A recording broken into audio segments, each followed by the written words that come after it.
हमारे प्राचीन जो ब्राह्मण थे वो कोई आजकल की तरह नहीं थे कि केवल मंत्र बोलना जानते हो या केवल पूजन करना जानते हो ना।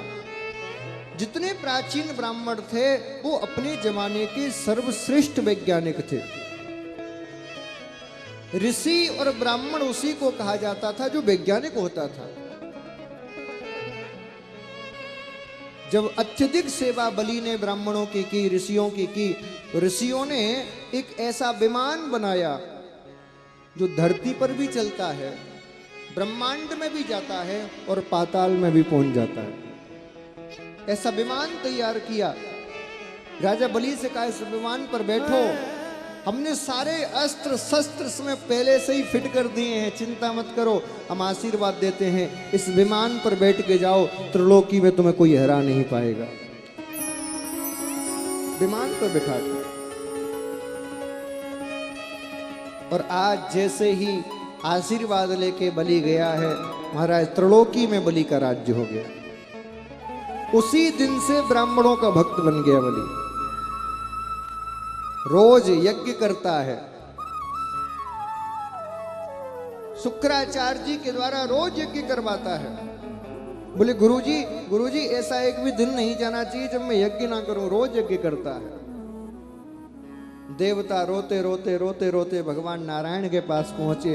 बोले प्रभु इस बलि ने तो फिर से हमें हमारे स्वर्ग से निकाल दिया, अब बताओ हम कहां जाएं, कृपा करो, इसका वध करने के लिए जाओ, उद्धार करो इसका।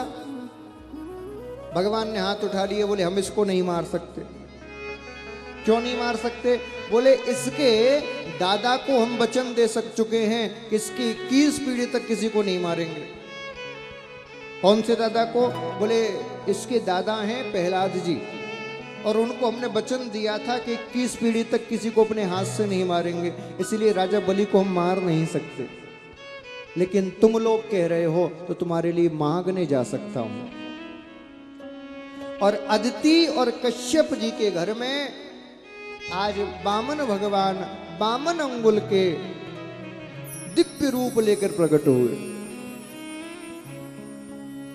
भगवती ने भिक्षा पात्र दिया, गुरुजी ने यज्ञोपवीत संस्कार कराया, और यज्ञोपवीत संस्कार के बाद कहा बोले जाओ बेटा भिक्षा मांग के लाओ 5 घर से।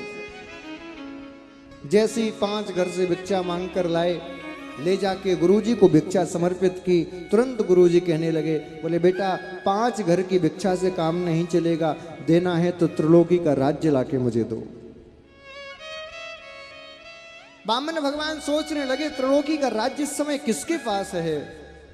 तब याद आई कि त्रिलोकी का राज्य तो बलि के पास है, मुझे बलि के द्वार पर ही भिक्षा मांगने के लिए जाना पड़ेगा।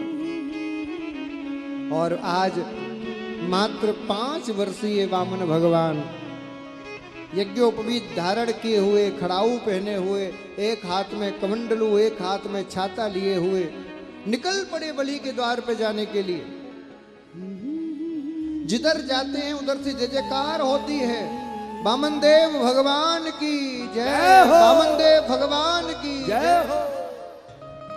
सारे देवता फूलों की वृष्टि करते हैं, जय जयकार होने लगी।